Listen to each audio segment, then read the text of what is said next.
taken off that. Good. Alrighty. What about this shape?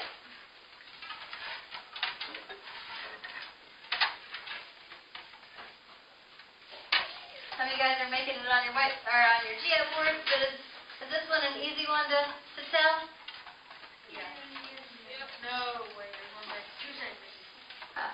Side is missing. There's only 1 centimeter. What do we think the area is, Hart? Oh, never mind.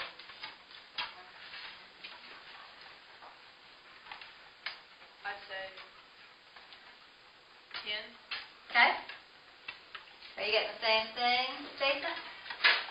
Yeah, but I got it before. I filled in the things that are concave, and I pretended that it was just a normal rectangle, and I counted all of those, and then subtracted 7. Okay.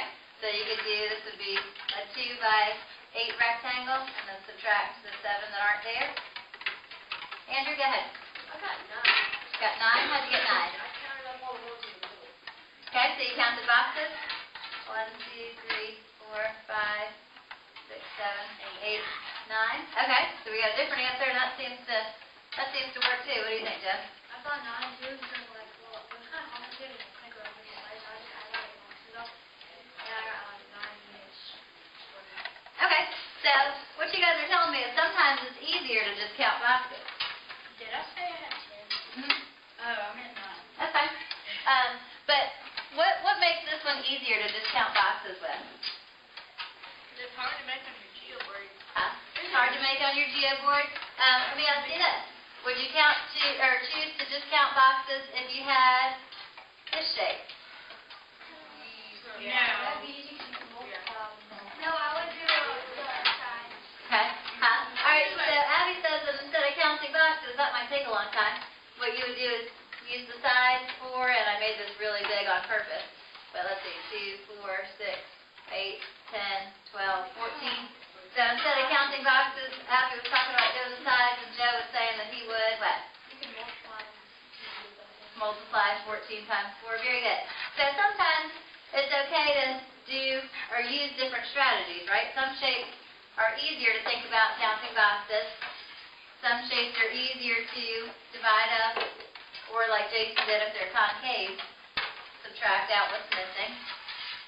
And I think number 1 was a little bit easier to use 2 rectangles and then add the pieces together. Alright, let me give you a challenge. You guys seem to be doing such a good job with this. What if I don't have entire blocks in my picture? Can I still get my area that way? Yes, please. Okay, seem pretty confident. Why'd you say yes, Adrian?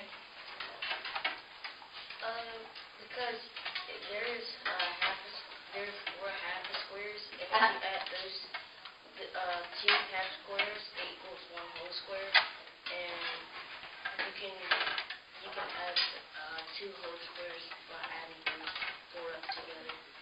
Okay, so what would that give you for your total area then? 8. Okay, so I've got 1, 2, 3, 4, 5, 6 whole squares that are there, and you're saying that these 2 parts make a whole? You guys agree with that? Yes. Yes, I agree. How do you know? Because those 2 halves put together make a whole, and 6 plus 2 is 8. Okay. Is there another way to do this? Does anybody recall the formula for area of a triangle? Half the base times height. Okay.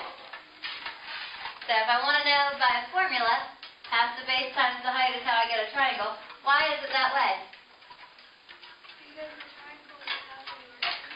Because the triangle is half of a rectangle. How would I make this into a rectangle?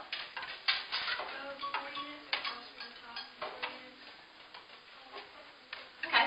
Good. So if I had a whole rectangle, is it a rectangle? It is a rectangle, but it's also what? The square is A square. the rectangles and squares are not rectangles.